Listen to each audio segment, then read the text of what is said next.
Today on the show, we're talking about threading that lifts your face and body. And later, have I got a story for you about a chance discovery that led to an explosive revelation. I'm spilling all the tea, so stay tuned, my friends. Party's over. Are you ready to try something new? To ditch the drama, look younger, and finally step into your power? I'm Sandra Silverman, best-selling author, successful entrepreneur, and a mom of 2 amazing kids. I've been through it all, from bullshit to Botox, from broken up to badass. I've done the research, had some work done, and kissed a few frogs along the way. One thing I've learned, when you're faced with an obstacle, the best thing to do is to give it a hard look and say, party's over. Only then can you move on to the good stuff. Welcome to Party's Over.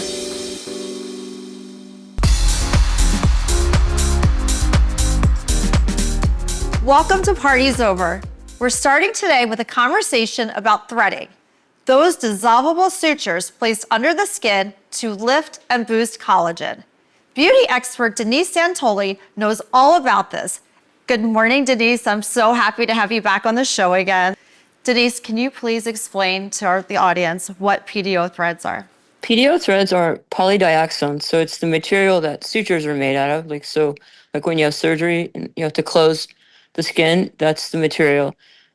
Or like if you have a laceration and you go to the emergency room, it's the same material that sutures are made from. So the way PDO threads work, there are several different types. There's smooth threads that are just right under the skin to just tack a little bit of a skin to change the vector. And then there's lifting threads that are usually barbed or molded. So those are deeper in the subcutaneous tissue. They actually pull up like jowls or sagging necks or sagging stomachs or loose skin on the arms or the legs. They have, many uses. We use threads, Denise, you and I, for everything. So let's explain to the audience what threads you use for me and the brand that you love. Well, my favorite thread brand is Nova Threads, and they're locally sourced. The company's based in Miami, and they're a great company. They stand behind their products, and their molded barb thread, it's called Infinity Beyond. It's by far my favorite go-to for a lifting thread. The smooth threads, there's other brands that are very similar, so there's not much to a smooth thread. So mint threads, some of the other brands are they're equivalent, but I prefer the molded barb by Nova for its strength, and it's very predictable. It doesn't slip, and I can bury it in the tissue without having any issues. It's small, but it's very, very strong. So the barbs are actually bidirectional, and so it doesn't matter which direction you put it in. So I do a lot of reverse vectors as well, like into the temporal fascia of the scalp. Especially on slim people, you don't want to ever see a thread, when they smile or anything. So I like reverse vectors when I can get my vector to go backwards. That's my pick. And it's a great thread. Well, I was with Denise not too long ago, and I wanted a little bit of lifting. So I wanted her to lift this part of my face. And she didn't tell me, but she put the thread in. She started and ended the thread all the way up into my skull. Can you explain, Denise, why that type of thread is important and what the benefits are?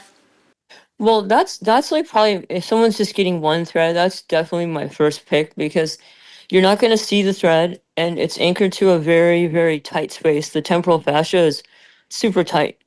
And if someone has laxity and you do a forward vector going down the face, it's never going to be as tight because it's anchored in a position that the skin tissues are already lax. So you're never going to get a real lift that way. I'm not saying I don't do forward vectors. It's just the reverse ones are really important. And that's what I wanted. I wanted her to go down the face because it was, to me, less painful than going up into the skull area. But once she did it, the results were so amazing that it was well worth it. And it wasn't really painful. The only painful part is actually when you start with the numbing. And then after that, it doesn't hurt. Yeah, so you do a local block with lidocaine, and that lets you, what you do is you have an introducer needle that you open the area with, and then the cannula is blunt, so it's not sharp. The part that houses the thread, that goes in, and then you remove the cannula, and then the thread's still in there, and you use your hemostats to pull it, and then you just snip the end so it goes under the skin, and there's just a tiny needle stick opening point that heals in a few days. No problems, no bruising, typically with threads. I think threads are the best because they don't make you puffy, so it's not like you're overfilled, but it is more for sculpting. Yeah, And and if you have you look issues, like you too. yes, and you look like yourself, but if you have issues with sagging areas, like my knees are a disaster, so Denise will put like 3 long threads in the knee area, which helps so much. The same with the stomach. So which other areas do you have clients come in, Denise, for Like threads? butts, you can do the butts, like the side of the breast, arms, backs, you can do like a 360. So like the stomach ones where the slack is, you can continue that all the way around, like do a 360. Necks are big, jowls, cheeks, the cat eye, if they want a pullback, they want like a lateral lift of their eyes, so you can pull it back if they want that real like snatch look. And It also for your eyebrows, if you Right, want yeah. a If they little have bit of lifting, ptosis, you which can is use great. the threads to pull up that area of the skin. So you open the canthus. And then also, some people don't like filler, so they'll have me frame their lips with just a little smooth threads. So it gives them like definition and a little projection of the lip without having filler in the lip. So what's the craziest client that you've had that have come in and have wanted threads? Like what's the craziest scenario? Um, well, some people just maybe want too many at a time. I think if the vector is strong, I'm not a big fan of overloading a face. I think, 3 in the mid face is plenty. I sometimes don't even do that many. And I think if you're good at mapping out your vectors, you don't need to overload. If you're using that many in a face, like people tell me they use 16 in one side of a face, I think that's overkill. I don't think the thread's really lifting at that point. You're just throwing like extra material at it because it's not working. So So it's really basically, awkward. It's depends on who's doing it, how good it's gonna be. so basically whoever's coming in, they can just do a minimal amount to have the same effect instead of doing so Yeah, many. like it's like placement. It's the same with Botox. If you People think they need so many units, sometimes it's just you gotta get the muscle and really look at their anatomy. And it's not that you need more units, it's just that they need to be placed better, like more precise. And how long would you say that they last? Barb threads last over a year, and then it's not like you're like Cinderella and you just fall. It's left behind the collagen, so it's another source of a biostimulator. So the thread itself, it dissolves over time, just like your sutures, but it's bigger than your suture because it has like cogs on it, little like teeth that grab the tissue. So when that is actually gone, the collagen that it left behind is still lifting. So it's not like an immediate, oh gosh, I got to get another thread. It's just, you might need another tightening up after a year. I'm a huge fan of the threads, but I also feel like if you do need a facelift, you should do that first and then use threads just for maintenance, not just to use the threads in lieu of a facelift. Do you Yeah, agree? if they're certain types of skin, like super keloided skin that's very thick and leathery, they're not the best candidates. And if their skin's very saggy, like just gone, threads you can't cut the skin, so you're left with like ruching. So you have to be make sure they're a candidate. Yes. This is great information, Denise. Thank you so much. This has Okay. been amazing, and I will talk to you soon. Okay, have a good day. Thank you. You too. If you like the information you're getting here on Parties Over, share this episode with a friend who you think might be curious about the conversation. There's a lot more ahead, so stay tuned.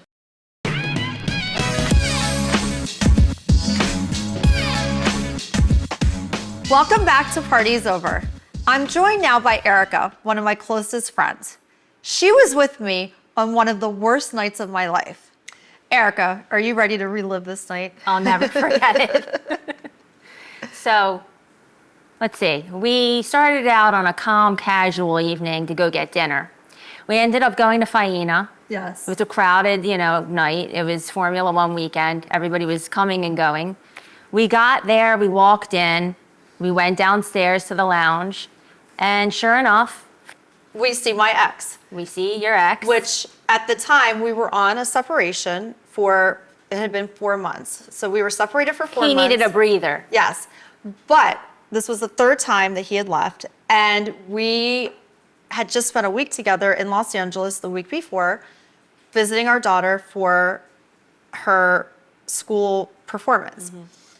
While we were together, we stayed in the same room that week. I asked him if he was seeing somebody, and he said no. We were talking about possibly going through marriage counseling.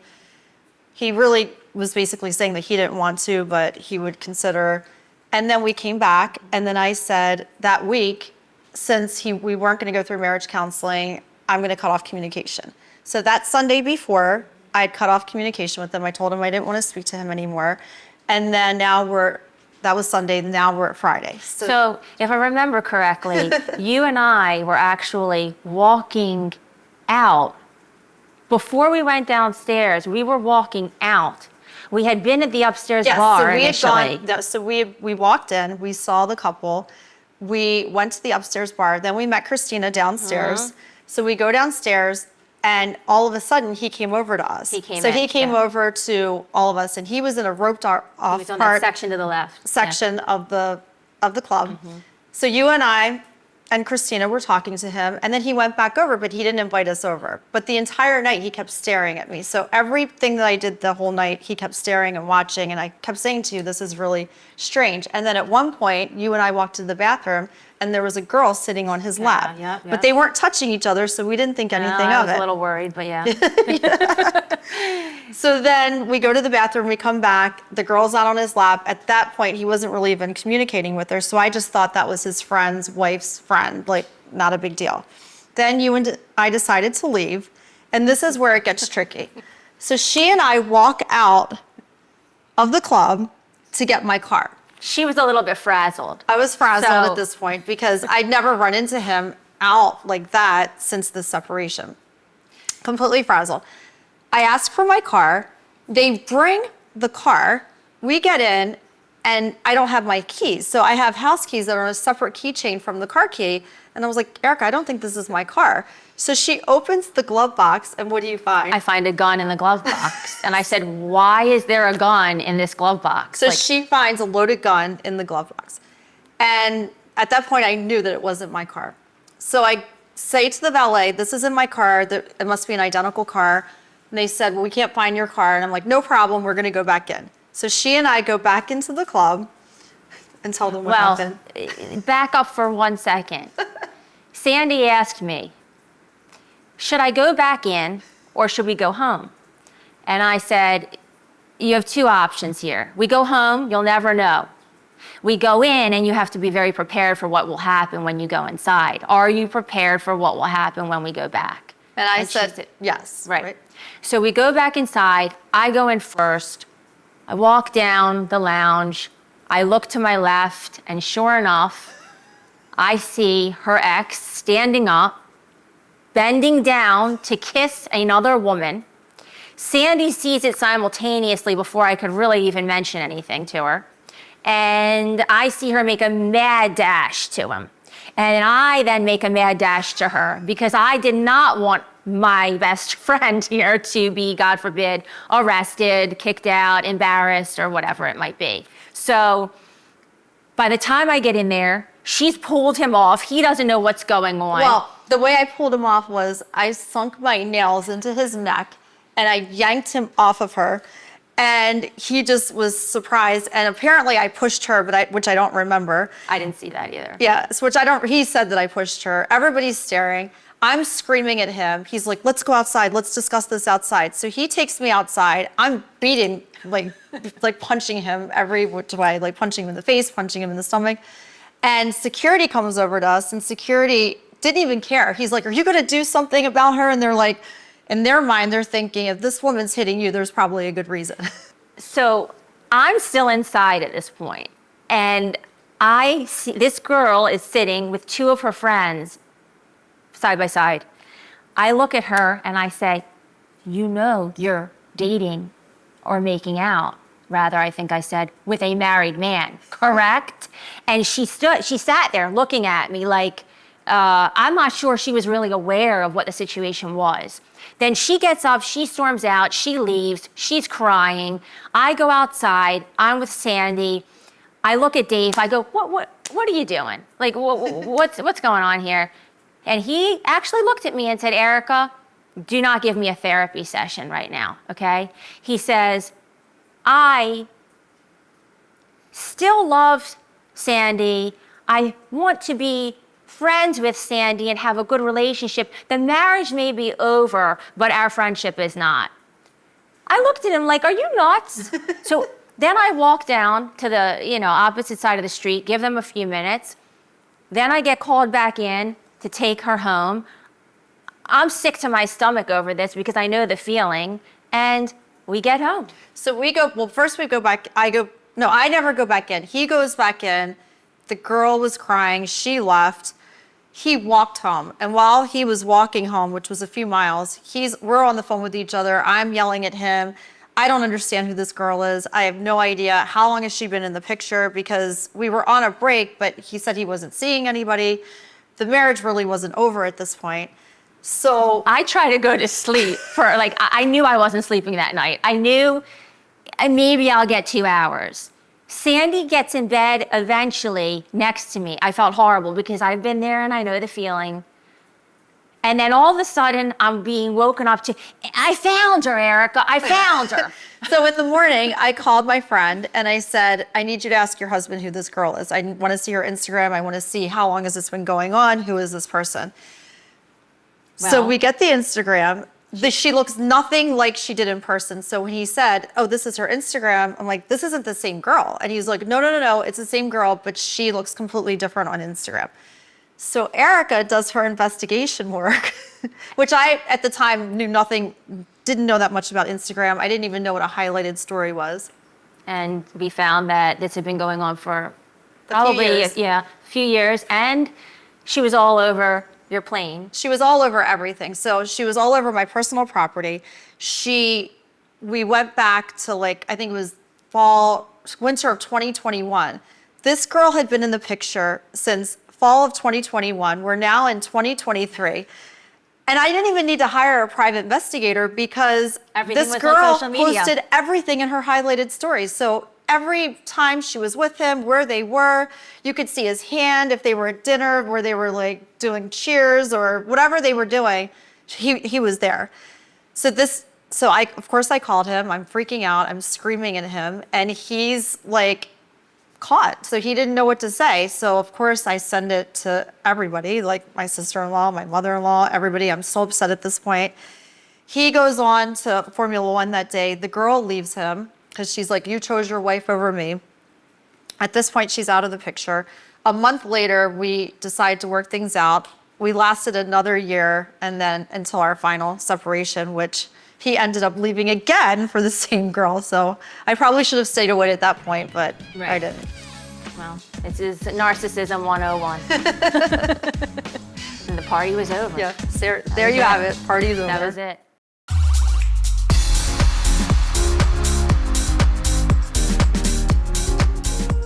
Next is the favorite part of my show. It's time for Spill It, where you ask all the questions and we answer. Here's the latest. Dear Sandra, I had an affair years ago and it was a terrible mistake. I didn't tell my partner because we were unhappy then. I'm happy to say we're back on track now, but I feel guilty about keeping this secret. Should I tell him or is it kinder to keep it to myself? This is a problem. I think she should keep it to herself. I disagree. I think, yes.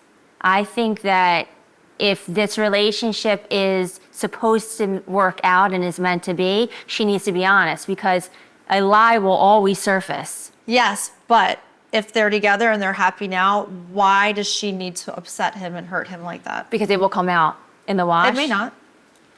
It will. You really think she should tell him? It will. I think that honesty is the best policy.